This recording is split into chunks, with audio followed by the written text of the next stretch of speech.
পৃথিবীর মধ্যে এমন কোনো কিতাব নাই, এমন কোনো বাইবেল নাই, এমন কোনো বই নাই, এমন কোনো নবীও নাই যে আমার নবীর নাম বললে জীবনের গুনাহ মাফ হবে, আমার আব্বার নাম ধরে ডাকলে জীবনের গুনাহ মাফ হবে, আমার বেটার নাম ধরে ডাকলে জীবনের গুনাহ মাফ হবে, মসজিদের খতিব সাহেবের নাম ধরে ডাকলে জীবনের গুনাহ মাফ হবে। এরকম কোনো কিতাব আমার হাদিস জানা নাই, কোরআনের আয়াত জানা নাই, কিন্তু এতটুকু জানা আছে আমার মালিক ডাকতে বলে, বান্দা তোমার অন্তর থেকে একটা ডাক আমি আল্লাহকে দিতে দেরি হবে, তোমার গুনাহ মাফ করতে দেরি হবে না। এনার নাম রহমান, এনার নাম রহিম, এনার নাম গফফার, এনার নাম কাহ্হার। কষ্ট পাইতেছেন? খলিফাতুল মুসলিমিন। আমি যে আয়াতে কারিমা তেলাওয়াত করেছি, সর্বপ্রথম রব্বে কারিম বলেছেন ইন্নাস সালাতা তানহা আনিল ফাহশা ওয়াল মুনকার। অর্থ সবাই জানেন, নিশ্চয় নামাজি ব্যক্তি গুনাহ, যাবতীয় অশ্লীল, ব্যভিচার সব থেকে সিদ্ধান্ত কার? মালিকের চূড়ান্ত সিদ্ধান্ত। নিশ্চয় নামাজি ব্যক্তি গুনাহ থেকে বেঁচে থাকবে। আমরা নামাজও পড়ি, সুদও খাই, হয়তো আপনাদের এলাকায় সুদ নাই বোধহয়, বোঝেন না। আমরা নামাজও পড়ি, জেনাও করি, আমরা নামাজও পড়ি, মাপেও কম দেয়। কথা বলেন, অবাস্তব কথা বলতেছি যুবক ভাইরা, ওদিকে আমি যাইতে চাই না, আমি মূল আলোচনার দিকে যাচ্ছি।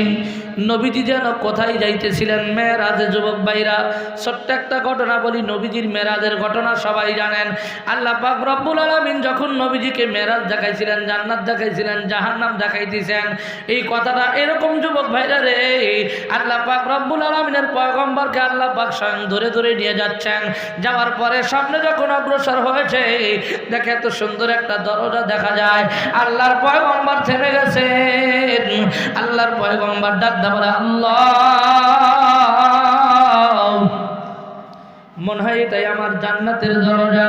আল্লাহ পাক রব্বুল আলামিন ডাক বলে, হাবিব আমার দোস্ত, আমার রাগ করবেন না, বেজার হবেন না, এই যে আপনি দরজাটা দেখতেছেন, আল্লাহর পয়গম্বর ডাক বলে, আল্লাহ,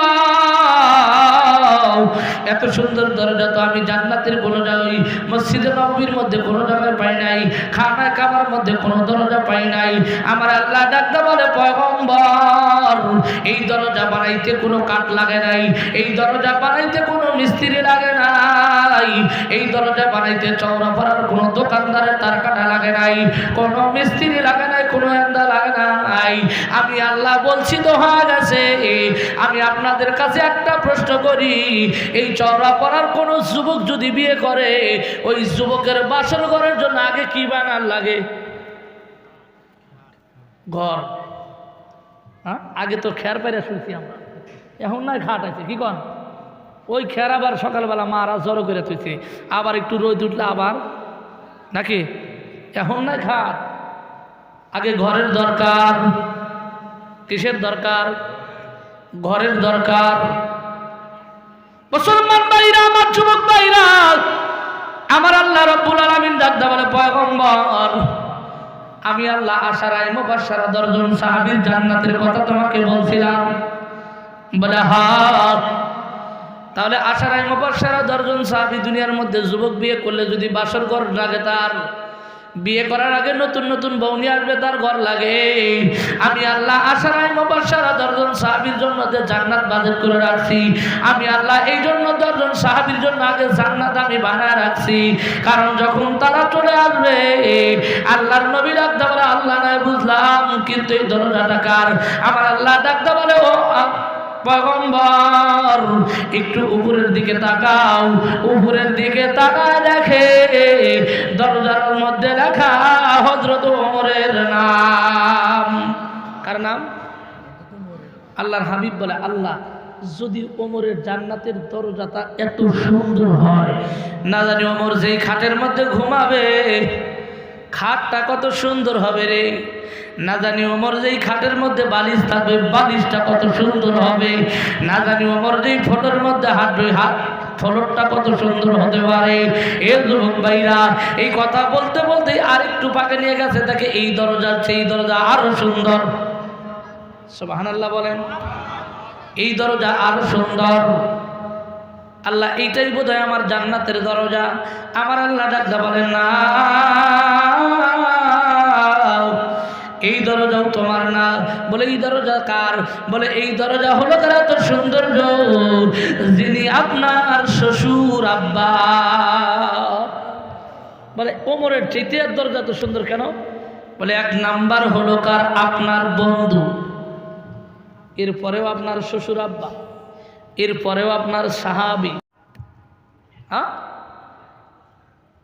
হযরত ফাতেমা রাদিয়াল্লাহু তাআলা আনহার স্বামীর নাম কি? হযরত আলী রাদিয়াল্লাহু তাআলা না, হযরত আয়েশা সিদ্দিকা রাদিয়াল্লাহু তাআলা আনহার বাবার নাম কি? হযরত আবু বকর। কয়টা? আবু বকরের জান্নাত, আবু বকরের জান্নাতের দরজা। রাসূল একটু মিষ্টি মিষ্টি হেসে দিয়েছেন। আল্লাহ ডাকতে বলে হাসলা কেন? বলে আল্লাহ, দুনিয়ার মধ্যে একটা নিজাম আছে, বিটির জামাই অবশ্যই শ্বশুরের ঘরে ঢুকতে পারে। ঢুকতে পারে না। যাই হোক, আমি ওদিকে যাব না। ঘটনা আপনারা শুনছেন, আল্লাহর নবী মেরাজে গেছেন, মেরাজে যা জান্নাত দেখছেন, জাহান্নাম দেখছে। শেষ মুহূর্তে যখন চলে আসবেন, আসার সময় দেখে হাউজে কাউসারের পারে, জমজম কূপের পারে আল্লাহর এক বান্দি ওযু করতেছেন আর পানিগুলো খাইতেছে। সুবহানাল্লাহ বলেন। কি খায়? হাউজে কাউসারের পানি খাইতেছে আর ওযু করতেছে। আল্লাহ রসুল চলে আসেন, মসজিদে নববীর মধ্যে বয়ান করতেছেন। 4 জন নবীর সাহাবী ছিলেন। নবীর 10 জন সাহাবীর মধ্যে প্রায় সাহাবী ওখানে ছিলেন। তা আল্লাহ রসুল যখন বয়ান করতেছে, বয়ান করার মাঝখান থেকেই এক সাহাবী ডাকতে বলে, পয়গম্বর, আম্মা জানেন এই কথাটা একটু ভালো করে বুঝবেন। আল্লাহর নবী যখন বয়ান করতেছেন, পয়গম্বরের সাহাবী একজন সাহাবী ডাকতে বলে, পয়গম্বর, আপনি যে জান্নাতের মধ্যে একটা মহিলা দেখছেন, হাউজে কাউসারের পানিগুলো খাইতেছে আর ওযু করতেছে, ওটা মনে হয় আমার বিবি। সুবহানাল্লাহ বলেন। ডাকদা বলে, কি ব্যাপার, কেমনে করে তোমার বিবি হয়, তুমি কেমনে জানতে পারলা? হুজুর, ভুল ত্রুটি ক্ষমা করবেন, আপনার বিবি আয়েশার মধ্যে যেই সমস্ত গুণ ছিল, আমার বিবির মধ্যে ওই সমস্ত গুণ পেয়েছি। আমার বিবি মাঝে মধ্যে আপনার আয়েশার কাছে যাইতো, মাঝে মধ্যে আয়েশা আপনার কিভাবে খেদমত করত, ওই খেদমতগুলো তিনি শিখে আসতেন, আমাকে খেদমত করতেন। এ আম্মা জানেরা, আল্লাহর পয়গম্বর বয়ান করেন তোমার বিবি কেমন খেদমত করত। বলে হুজুর, একদিনের ঘটনা আমার বিবি আমাকে শোনাইতেন। আপনি যখন ইসলাম প্রচার করার জন্য যাইতেন, আল্লাহ পাক রব্বুল আলামিন আপনার উপরে ধুলাবালি পরা হারাম করে দিয়েছিলেন, মশামাছি পরাগুলো হারাম করে দিয়েছিলেন। এই জন্য মাঝে মধ্যে আপনি যখন ক্লান্ত হয়ে আসতেন, আপনার বিবি আয়েশা সিদ্দিকা রাদিয়াল্লাহু তাআলা আনহা কি করতেন? আপনাকে বাতাস দিতেন। আবার মাঝে মধ্যে বলতেন, বিবি আয়েশা, আমার একটু গোসল করার প্রয়োজন। আপনার বিবি তখন সুন্দর করে একটা বড় বালতি রাখতো, ওই বালতির মধ্যে ছোট্ট ছোট্ট বালতি দিয়ে আবার ওই বড় বালতির মধ্যে পানিগুলো ভর্তি করতো। বলে হ্যাঁ, বলে একদিনের ঘটনা আমার বিবি বয়ান করলেন। এ যুবক ভাইরা রে, ওই নবীর সাহাবীর নাম ছিল হযরত আবু তালহা রাদিয়াল্লাহু তাআলা আনহু, আর ওই নবীর সাহাবীর বিবির নাম ছিল হযরত উম্মে সালিম রাদিয়াল্লাহু তাআলা আনহা। বলতেছেন যে আপনি যখন গোসল করতে চাইছেন, আপনার বিবি আপনাকে পানি আনতো। একদিনের ঘটনা, আপনি যখন পাতলা একটা গেঞ্জি গায়ে গোসল করতে চাচ্ছিলেন, কিন্তু আপনার বিবি হযরতে আয়েশা সিদ্দিকা রাদিয়াল্লাহু তাআলা আনহা আপনাকে গেঞ্জি গায়ে গোসল করাইতে দিচ্ছিলেন না, আপনাকে বসাইছিলেন। বসানোর পরে যখন পা রাখছিল, 2টা রেওয়ায়ত দেখছেন। একটা রেওয়ায়ত হলো কার পানি আনতে আনতে উজাট খায় একটা কর্তন হয়ে গেছিলেন, ওই সময় রক্ত পড়ছিলেন। আর একটা রেওয়ায়ত, যেই জলচকিটা ছিল, জলচকির একটা পায়া আঙ্গুলের উপরে পড়েছিল, আঙ্গুলটা কর্তন হয়ে গেছে, রক্ত বাড়াইছে। আয়েশা বলতেছেন, হুজুর, ইয়া হাবিবাল্লাহ, ইয়া রাসূলুল্লাহ, আপনি একটু গেঞ্জিটা খোলেন, গেঞ্জি খুলে একটু গোসল করা দিয়ে মজা পাবো। মুসলমান ভাইরা, আমার যুবক ভাইরা, আল্লাহর নবী কোনোদিন উলঙ্গ অবস্থায় গোসল করেন নাই। সব সময় শরীরে একটা পাতলা কাপড় থাকতো বা পাতলা একটা গেঞ্জি থাকতো। আয়েশা বারবার ডাকতে বলে, ইয়া হাবিবাল্লাহ, ইয়া রাসূলুল্লাহ, হুজুর আপনি গেঞ্জিটা খোলেন। আল্লাহর নবী গেঞ্জি খোলে না। কিতাবের মধ্যে লেখা হয় হযরত আয়েশা সিদ্দিকা রাদিয়াল্লাহু তাআলা আনহা যখন দুইটা হাত বাড়ায় দিয়েছেন, হাত বাড়া দিয়ে যখন পিছনে চলে গেছেন, কোমর থেকে যখন গেঞ্জিটা উঁচু করতেছেন, সামান্য একটু 4 আঙ্গুল উঁচু করছেন। উঁচু করার পরে দেখে আল্লাহ রাসূলের কোমরের মধ্যে দিয়ে কালো কালো দাগ দেখা যায়। হযরত আয়েশা সিদ্দিকা রাদিয়াল্লাহু তাআলা আনহা জোর করে কাঁদতেছেন। পয়গম্বর আমার ডাকতে বলে, কি ব্যাপার আয়েশা, তুমি কাঁদো কেন? ইয়া হাবিবাল্লাহ, ইয়া রাসূলুল্লাহ, যেই শরীরে মশামাছি পরা হারাম ছিল, যেই শরীরটা যদি রাস্তা দিয়ে যাইতো মেঘ আইসা আপনাকে সাহা দিত, যেই লোকটা রাস্তা দিয়ে যাইতো উড়ন্ত পাখিগুলো আপনাকে কি করতেন? সাহা দিতেন। যেই নবী রাস্তা দিয়ে হাইটা যাইতো, বদলাগুলো পর্যন্ত যদি পেটের মধ্যে মধু থাকতো মধু দিয়ে যাইতে পারতো না, আপনাকে রুটি খাওয়ার জন্য সাহায্য করতো, রুটি দিয়ে আপনি মধু দিয়ে খাইতেন। পয়গম্বর আপনার শরীরের মধ্যে এত কালো কালো দাগ দেখা যায় কেন? আল্লাহর নবী তখন ডাকতে বলে, আয়েশা, যখন আমি উহুদের ময়দানে দাওয়াত দেওয়ার জন্য গেছি, যখন আমি উহুদের ময়দানে যুদ্ধ করার জন্য গেছি, যখন আমি ইসলাম প্রচার করার জন্য রাস্তা দিয়ে যাইতাম, কাফেরের বাচ্চারা আমাকে পাথর মারতো, কোনোদিন ওদেরকে আমি গালি দিতাম না, বরং ওদের হাত ধরিয়া বলতাম, এই হাত দিয়ে তুমি কি করছো? আমাকে পাথর নিক্ষেপ করেছো, কষ্ট পেয়েছ। এই জন্য মালিক কালামুল্লাহ শরীফের মধ্যে বলেন, ওয়া ইন্নাকা লাআলা খুলুকিন আযীম। আল্লাহু আকবার বলেন। আমার নবীর আখলাক দেখে, আমার নবীর চরিত্র দেখে কত মানুষ মুসলমান হয়ে গেছেন। এ আম্মা জানেরা, হযরত আয়েশা সিদ্দিকা রাদিয়াল্লাহু তাআলা আনহা বেহুশ হয়ে গেলেন। এরপরে যখন গোসল করায়, গোসল করাইতে যায়, যখন একটা আঙ্গুল কর্তন হয়ে যায়, অন্য দিনটাকে কি বাবার পানিগুলো যে গোসল করতেছেন, নবীর কোনো গুনাহ ছিল না যুবক ভাইরা, পানিগুলো যেমন ছিল তেমন দেখা যাইতো। কিন্তু আজকে গোসল করতেছে দেখে পানিগুলো রক্ত লাল, রক্ত দেখা যায়। কি ব্যাপার, পানিগুলো রক্তাক্ত কেন কেন? আয়েশাকে ডাকতে বলে, কি ব্যাপার আয়েশা, অন্যদিন গোসল করতাম কিন্তু পানি এরকম দেখা যায় না, আজকে গোসল করি দেখি পানিগুলো এত রক্তাক্ত হয়ে গেছে, কেন রক্ত রক্ত দেখা যায়?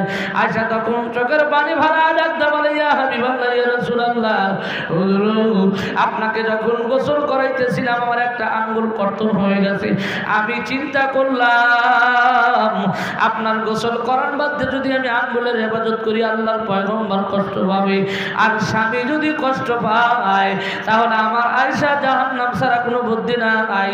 ও আমার চওড়াপাড়ার আম্মা জানেরা, আপনি আপনাদের হাতে ধরি, পায়ে ধরি, আল্লাহর নবীর বিবিরা যেমন আল্লাহর রাসূলকে গোসল করা দিত, আপনারাও মাঝে মধ্যে আপনার স্বামীদেরকে গোসল করা দিবেন। আমার পয়গম্বর খুশি হবে, আমার আল্লাহ খুশি হয়ে যাবে। হযরত আবু তালহা রাদিয়াল্লাহু তাআলা আনহু বয়ান করেন, পয়গম্বর ওটা আমার বিবি। বলে, তোমার বিবি কি করতো? বলে, হুজুর আপনি যখন কাজে যাইতেন, কাজে যাওয়ার সময় আপনার কি করতেন? আপনার মেয়েকে চুমো খাইতেন, ফাতেমাকে চুমো খাইতেন। আমার একটা বেটা, পৃথিবীর মধ্যে কারো যদি 4-5টা বেটা থাকে, যেই বেটা দুষ্ট বেশি হয় ওই বেটার প্রতি মা বাবার বেশি নজর, নাকি বল? যে বেটা দুষ্ট বেশি হয় ওই বেটার মা বাবার প্রতি বেশি নজর, কারণ বেটা না জানি কোন জায়গায় অন্যায় করে বসবে। আল্লাহরও ওই রকম, যে মানুষটা দুষ্ট বেশি ওই লোকটার প্রতি আল্লাহর নজর বেশি, কখন মানে আমাকে আল্লাহ কয় ডাকবে।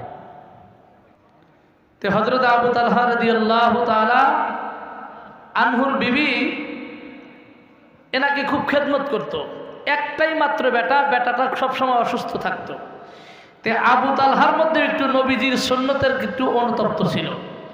ইনিও যখন কাজে যাইতেন, বেটাকে দেখা যাইতেন কাজ থেকে আসতে, বেটার সাথে অনেক সংসারে দেখবেন ছোট্ট ছোট্ট বাচ্চারা আব্বা আম্মাকে ছাড়া ভাত খায় না। তো হযরত আবু তালহা রাদিয়াল্লাহু তাআলা আনহু ওই দিন আর বেটাকে দেখেন নাই, চলে গেছেন। আল্লাহ পাক মালাকুল মাউত আজরাইলকে পাঠায় দিছে, যাও আবু তালহার বেটাকে এখনই জান কবজ করা লাগবে।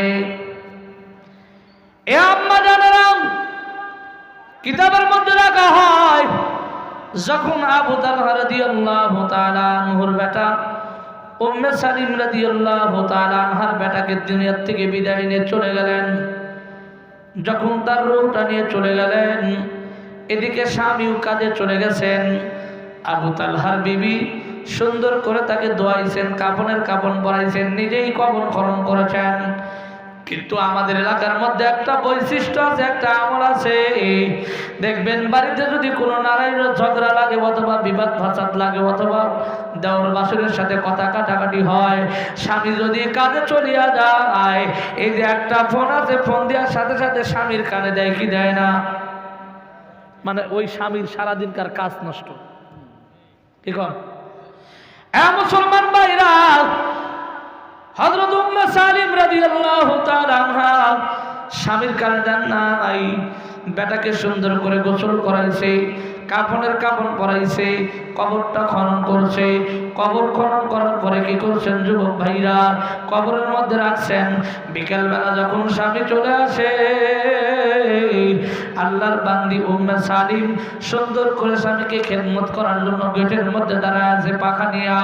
যখন গেটের মধ্যে ঢুকছেন, সুন্দর করে বাতাস দিচ্ছেন যুবক ভাইরা। যখন আবার ভিতরে নিয়ে গেছেন, সুন্দর করে তাকে বসাইছেন। বসানোর পরে স্বামীর কাছ থেকে কি করছেন, কাপড় চোপড় গুলো খুলতেছে। স্বামীকে ডাকতে বলে, বলেন স্বামী,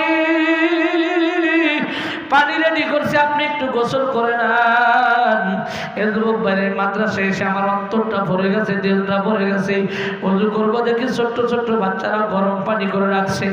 এ আম্মা জানেরা, আমি আপনাদের হাতে ধরি, পায়ে ধরি, মা একটা বেটারে আলেম বানান, একটা বেটির আলেমা বানান, একটা বেটারে হাফেজে কোরআন বানান, একটা মেয়েরে হাফেজা বানান। আপনি দুনিয়াতেও শান্তিতে থাকবেন, কবরের জগতেও শান্তিতে যা থাকবেন। দুনিয়ার মধ্যে কিছু যদি না হয়, বাস্তব একটা কথা বলি ভাই, হযরত আবু তালহা রাদিয়াল্লাহু তাআলা আনহু গোসল করছেন। গোসল করার পর বিবি কি করছেন, সুন্দর করে খানার আইটেম করছেন, খানা খাইতে দিয়েছেন। পানের স্বামী ডাকতে বলে, পানের বিবি, আমার বেটা হাবিবুল্লাহ কই, আমার বেটা আব্দুর রহমানকে একটু নিয়ে আসো। বিবি কোনো জবাব দেয় না। বিবির মুখের মধ্যে মিষ্টি মিষ্টি হাসি, কিন্তু কলিজার মধ্যে ব্যথা। বেটাকে কিন্তু কবরের মধ্যে রাখছে। এ মুসলমান ভাইরা রে, যখন বারবার জিজ্ঞাসা করে, তখন পানের বিবি ডাকতে বলে, পানের স্বামী আমার, আপনার বেটা আরামে ঘুমায় আছে। কি আছে আপনার বেটা? আরামে ঘুমায় আছে। স্বামী মনে করতেছেন হয়তো বেটা অসুস্থ, হয়তো ঘুমিয়ে গেছেন। যুবক রে, যতই খানা খায় ততই যেন বাবার মনটা দুর্বল হয়ে যায়। ডাক্তার বলে, কি ব্যাপার দেখি, তাও তুমি আমার বেটারে নিয়ে আসো।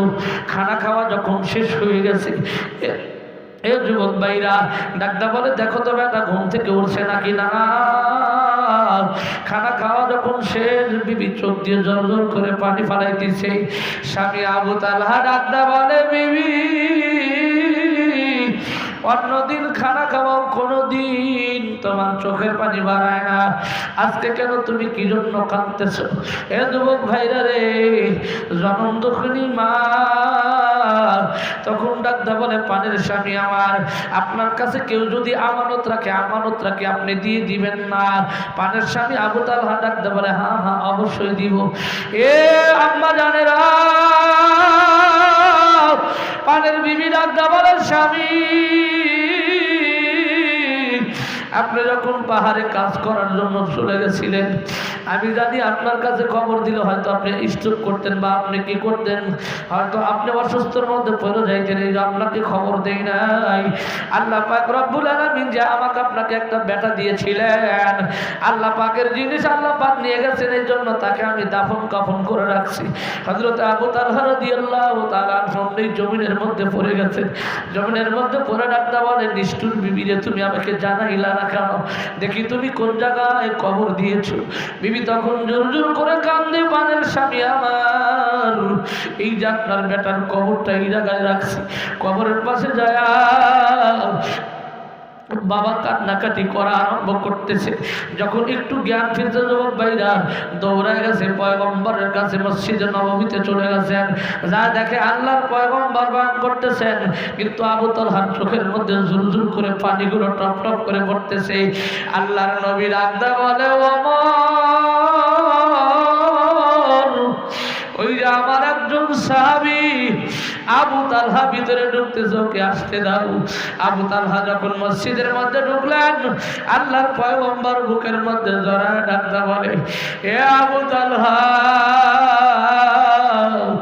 তোমার বেটা দুনিয়ায় নাই, আমাকে জিবরাইল জানায় গেছে, আমার আল্লাহ জানায় দিয়ে গেছে, আবু তালহা রাগ করবা না, বেজার হবা না। ছোট্ট ছোট্ট বাচ্চা তাদের দুনিয়ার থেকে বিদায় নিয়ে চলে যায়। এই যুবক ভাইরা, আজকের কথা আমি বলি যুবক রে, আজকে রাত্রে 4টার সময় উঠছি, মালিকের কাছে দরখাস্ত দিছি, আল্লাহ মাহফিলে যদি লোক নাও থাকে, মালিক এই মাদ্রাসাটা আল্লাহর কাছে কবুল হয়ে যাইতেছে, আল্লাহর কাছে কবুল হয়ে গেছে। যখন আমি ব্যাগটা নিয়ে বাড়াবো, আমার আম্মা গেটের মধ্যে থেকে দেখি দাঁড়া আছে। আমি ডাকতে বললাম, মা তুমি তাড়াতাড়ি ভিতরে যাও, কুয়াশা কিন্তু পড়ছে। আমার জনম দুঃখিনী মা মাদ্রাসা আসার পরেও 3-4 বার ফোন দিয়েছে, বাবা তুমি ঠিক মতো গেছো। এ চৌরাপাড়ার যুবকরা, ও চৌরাপাড়ার মারা, কার যেন আদরের মা নাই, কার যেন আদরের বাবা নাই।